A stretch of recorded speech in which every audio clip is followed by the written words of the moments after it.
afternoon, everyone. I'm Nav Kishle from Artpoint Consultancy, and here I bring one-on-one an initiative by Being Production and Raindrops Publishers. Here we are going to meet professionals from LND background and HR background. And today I have a very esteemed guest with me, Mr. Surya Mahapatra. He's a well-renowned LND professional, and he has contributed a lot to the profession of LND and has been guiding many professions like me in the domain of LND. So I welcome you, sir, and I request you to take us through your journey within the domain of LND over the period of time. So welcome you, Mr. Mahapatra. Thank you, Nav. Thank you for this opportunity. Welcome, sir. So I would like to know about your journey. How did you decided to be a part of LND? Learning and development is an unusual domain for anyone to choose, and I'm sure that when you started, it would have been a very new domain. So if you can just take us through your entry within the domain of LND and how you moved on from there. All right. So I came into LND by accident. It was definitely not by design.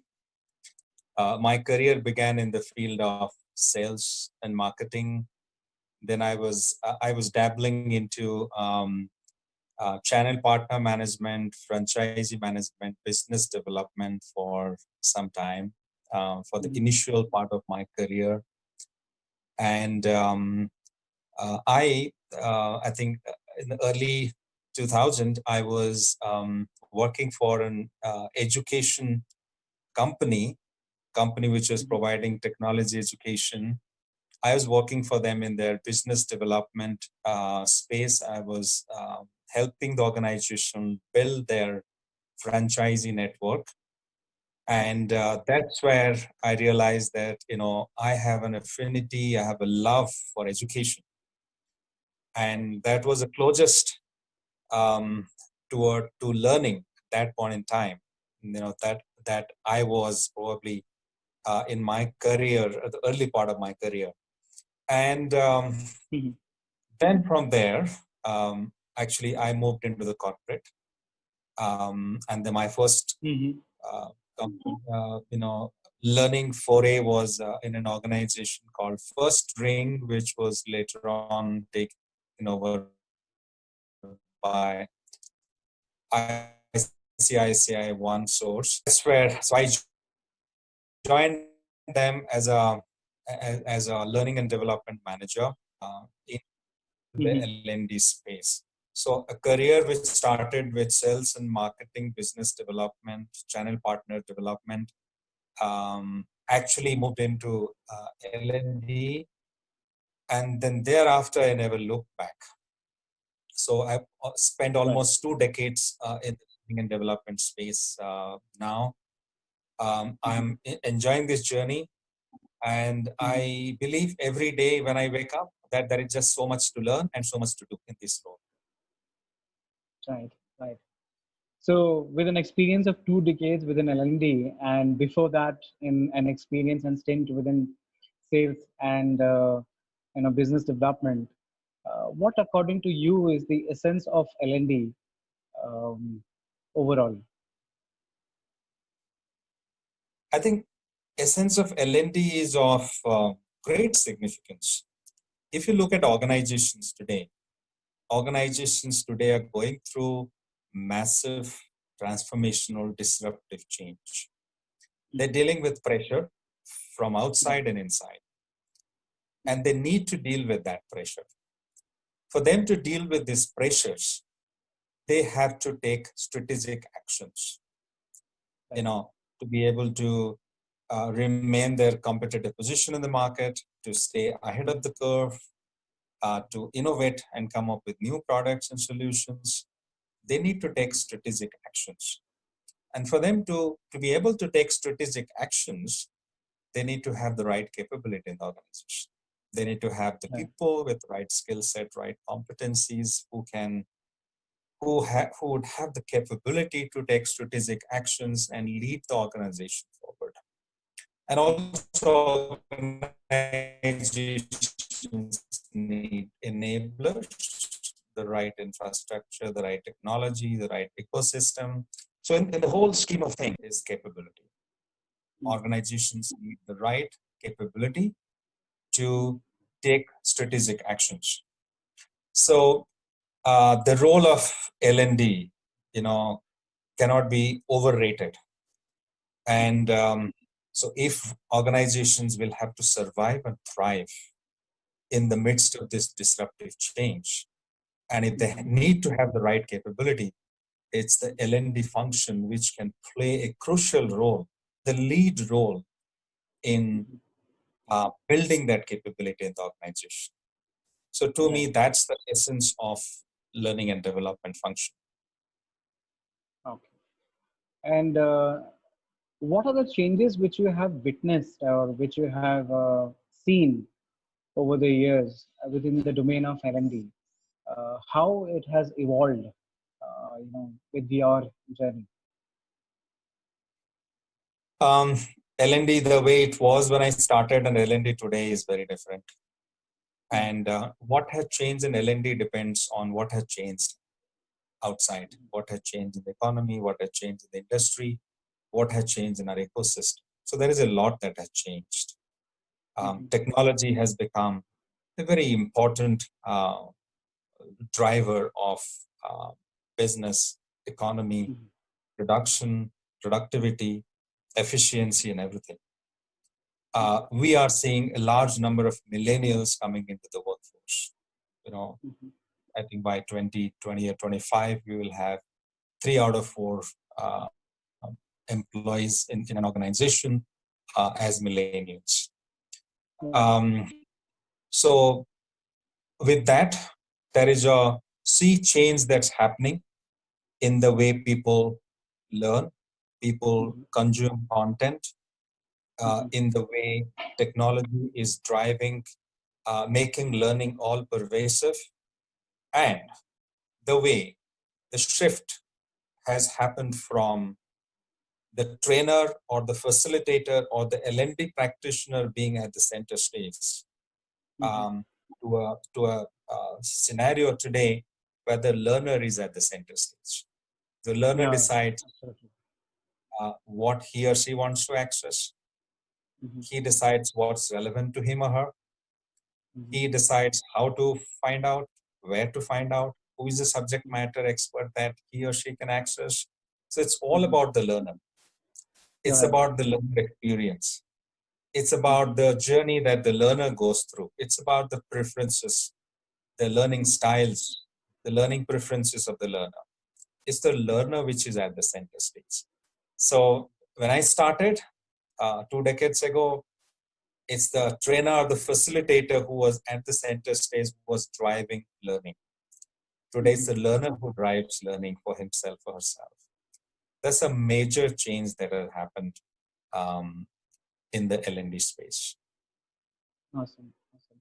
So in other ways or other words, I would also present it that earlier it was more product driven, where you would give a product that this is what is the training which you have to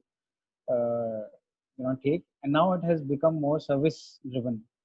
So where the consumer decides Oh, yeah. how to go and where to go and what kind of product they require for themselves. Yes.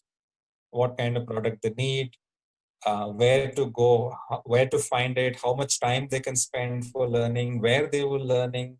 My Right. preference could be learning on the go. If I'm traveling, if I'm at the airport, if I'm waiting for my doctors for my turn at the doctor's clinic, can I use those 15 minutes to learn something? The whole gamut of things that have changed. Right. Right. So the value for time and money has increased. Yes, Yeah. So yes, as absolutely. an as an L&D professional, if I want to enter the profession today, and what people used to come earlier, maybe 20 years back or 10 years back. What are the qualities an LND professional must have today? Well, I think the most important thing the LND professional should have today is the first and foremost is empathy. Empathy for your people, empathy for your stakeholders, for your customers, for your partners, understanding their preferences, understanding their needs. I think that's a very vital trait that LND practitioners need to develop. Another important skill is going to be business acumen, understanding your business, in what direction the big business is moving. What are the nuances of the business? What are the challenges? What are the priorities of your organization? What are the strategies of your organization? And the ability to align the learning interventions to those strategies, priorities, problems, etc. The third thing I would say, technology. It's very important to understand and master technologies that can enable learning. Because if you don't master technology, you'll get killed by technology. You know, Right. Right. if LND practitioners do not really understand how they can make the best use of technology to disseminate knowledge to their workforce, to their learners in the most effective, efficient, engaging, interesting manner, technology will come and take over. Correct. So that's Correct. definitely another important thing. I would say analytics, understanding data, using data to understand what is working for your learners, what is not working, what are their preferences, and what they don't like, what should be the content type, which is relevant, appropriate for which audience type. I think understanding that is also absolutely important. And well, so far I have not talked about any of the skills which traditionally were believed to be important. I didn't talk about content creation, content development skills. I didn't talk about facilitation skills. They are a given. They're absolutely given. All of us need to have those skills. We need to have the ability to design, develop, and deliver great content. But those skills alone will not take us far. We really need to understand great business acumen. We need to have great business acumen. We need to understand technology. We need to develop analytics skills. We need to develop great empathy to be able to become successful in this space. If I have to sum it up, I think LND practitioners need to have the right mindset, the right skill set, and the right tool set. Skills alone will not take us far. We need to have the right mindset. We need to become agile ourselves. We need to be prepared to change our mindset, to adapt to the current scenario, adapt to the new ways of learning, and so on. And also, we need to be great at using the right tools to become effective. So it's a combination of all the three. Right. So you also mentioned the increase of millennials in the organization in another maybe 4 or 5 years. Uh, I think 80% of the employee strength would be at least millennials. Right. So what is their expectation as how do we engage with millennials as LND professionals? Because they have very different approach towards life in general. They have very different approach towards career in general. So what is their expectation and how do we engage them in the entire process? Yeah.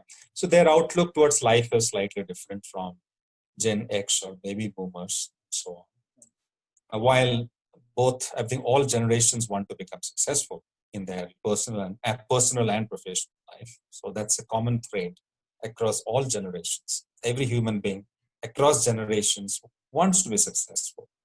But the tests, the preferences, the outlook those things varied. For example, the baby boomers or the Gen X, only their life revolved around work. But today the millennials want to work hard and play hard. You Right. know, so the preferences have changed. So as L&D practitioners, we need to understand those subtle differences. We need to understand these differences in tastes and preferences. And especially because your question is about millennials, I think is important that we provide them content, we provide them learning opportunities which is relevant to them. Anything that is irrelevant, they're not going to like it. You can't force them to learn. In the good old days, whatever the trainer used to teach, the learners used to learn. They never used to question, why I'm learning this. But today, millennials are going to question the relevance of everything that you teach. And the other challenge and advantage today is access to content, seamless access to content. So if you cannot provide them quality content, they anyway have access to content. They will figure out. Today there is Google, there is YouTube, there are MOOCs, there is plenty of content that is available. So you are not just competing with other trainers or facilitators, you are competing with several sources of knowledge. So you have to be top-notch and the best. So quality of content is absolutely important. Learning has to be engaging. It cannot be boring and monotonous. Learning has to be on the go. They should be, that's the learning should be available to them whenever they want to have it. If they're at home, if they're on the way going back from office to home, they're at the airport, wherever they are, they would like to have access to content on the go. And so it becomes extremely important for the LND professional, the practitioners, to relook at the way they disseminate knowledge. Another important thing, the millennials would love if you engage them in your learning design and development process. Traditionally, facilitators, trainers do not involve learners in their design process. They believe that they know their audience the best. They know what their audience needs. So they don't. So they define and decide what, according to them, is relevant for their audience. But today's millennial generation is very different. If you involve them in the learning design and development process, if you make them an integral part, if you invite them to be part of your design process, if you take their inputs, if you make them key contributors to the learning design process, and as you disseminate and deploy learning solutions, if you make them champions, learning champions, if you make them knowledge champions, if you make them part of learning circles, study circles, etc., they would love it. They love that engagement. They love that participation. They love and prefer a collaborative learning approach, not just a one-way learning approach where the trainer teaches and the learners listen to the trainer. So it's very participatory in sense, right? Very, they very want to be a part of it. Yes. That's an amazing insight. That's an amazing insight, because I would agree to it. In our time, whenever the teacher or the trainer used to tell us that this is what it is, we would just follow it, without questioning what is being told and how it is being told, because that was relevant at that point of time. But now, of course, with the change in generation, a lot of things have changed, and in fact, receiving has also changed in lot many ways. Right? Yes. So recently, I was in a engineering college in Bangalore. I was delivering a guest lecture there, and after my session, a few of the professors came to me and then they asked me, and they told me, Mr. Mohapatra, it's very, very challenging to teach students today. I said, what happened? They said, no, when we teach them in the classroom, they would Google the same topic and then they'll stand up and the challenge our teaching. They'll say, teacher, you are wrong. Google is saying something else. So this has really made it, challenging, difficult for the facilitators, for the trainers, teachers, professors to disseminate knowledge. But I think it's an exciting opportunity at this time. Yeah, Yes, so it keeps the facilitators on toes, right? We also have to absolutely. update ourselves. Knowledge. But I think it's an Yeah. exciting opportunity at this time. Yeah, Yes, so it keeps the facilitators on toes, right? We also have to absolutely. update ourselves. Absolutely. All the time. So, drawing your attention to the current situation which we all are facing, the COVID-19 situation which the entire world is witnessing right now, and as a result, we all have been forced to change our thought process, and we have been limited in terms of our movements. So how do you see this situation affecting the profession of LND in the current times and in the future times after the COVID-19 crisis is taken care of, maybe 6 months down the line or 1 year down the line? What are the changes which will come up, and how do we? I think there would be a lot of evolution of LND. So, what is your thought process on that? Well, COVID-19, as all of us know, has brought in unprecedented times for all of us. Never in the history of mankind, 3 billion people were locked down in their homes at the same time. Now, as we move beyond COVID-19, and I'm sure in about a few months from now, we will definitely achieve victory over coronavirus. Yes. But that's not the important point.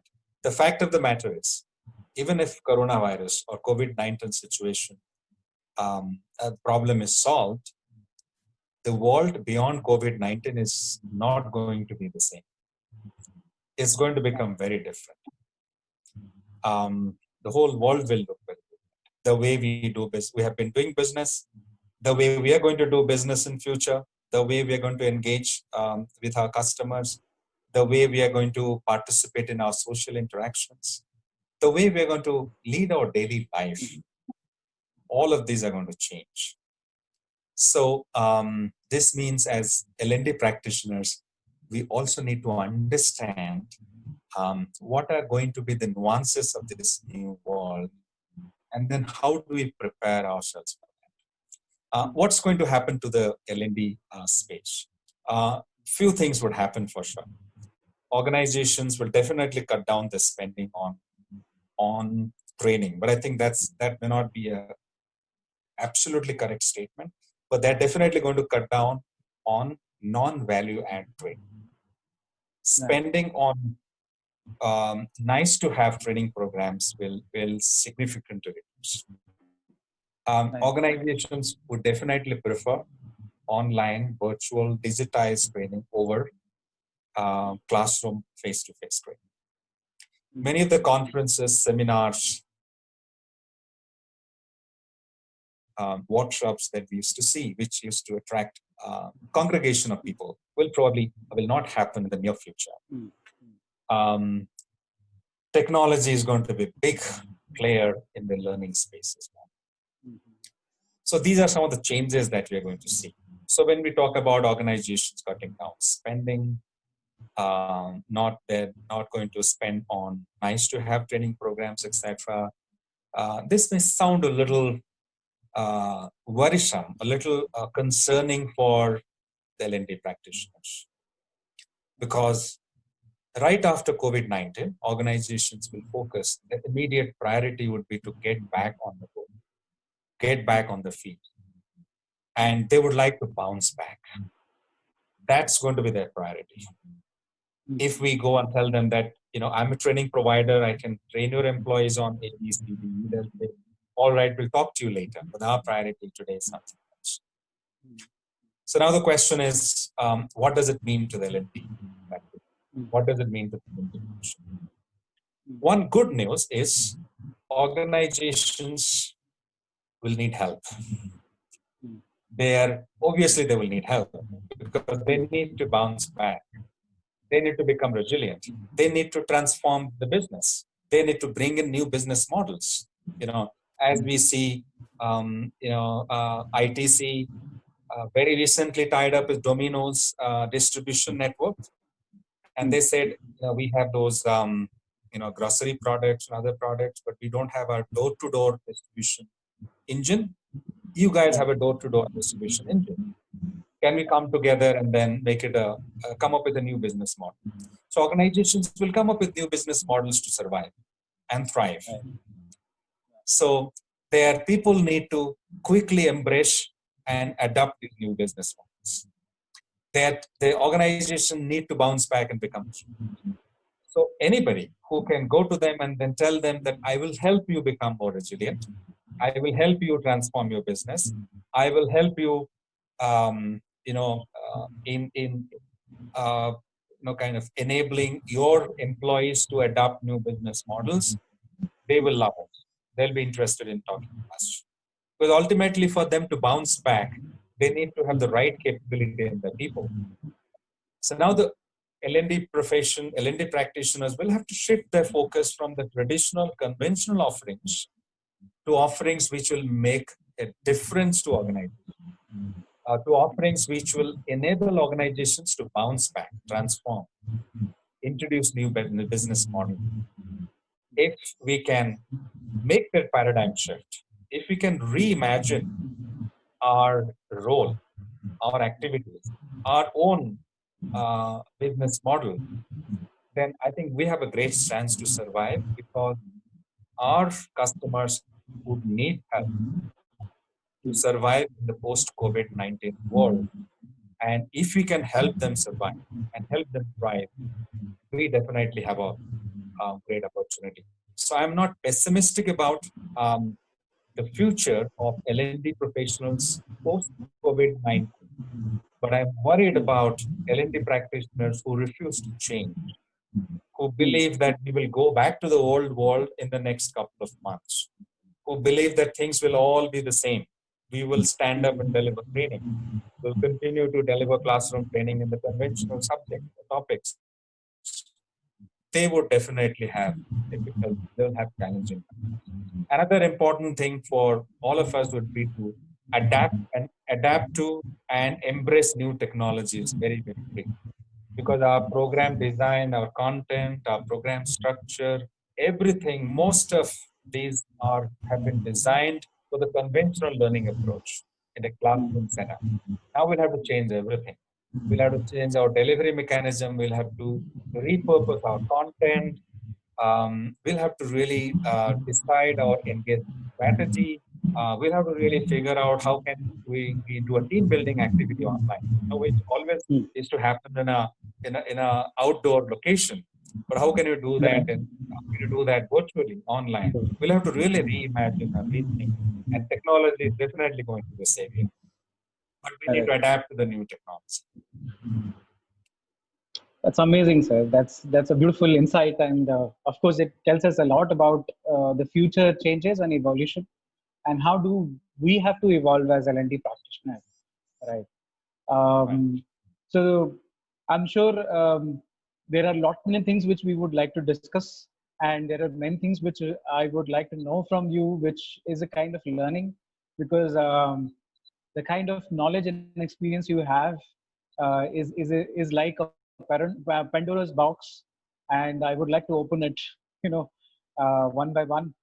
So today I would leave here because we are running short of time. But I would also like to have a regular interaction with you on various aspects of LND, maybe once in a week, where we can actually talk about the way forward, technology, different methodologies of training, LND, and how LND practitioners can evolve. Also, there is one more aspect which I feel is that the retail trainings or LND department would increase, because it will help individuals to add value to their own profile or their own personalities. Right? Yes. So I would like to have such discussions. Thank you for giving your time.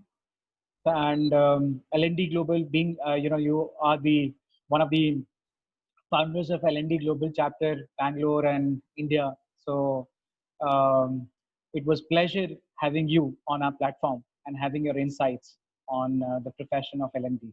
Thanks for your time, sir. Thank you so much for the opportunity. I really enjoyed having this conversation and look forward to talking to you again. Sure, sir. Thank you. Thank you.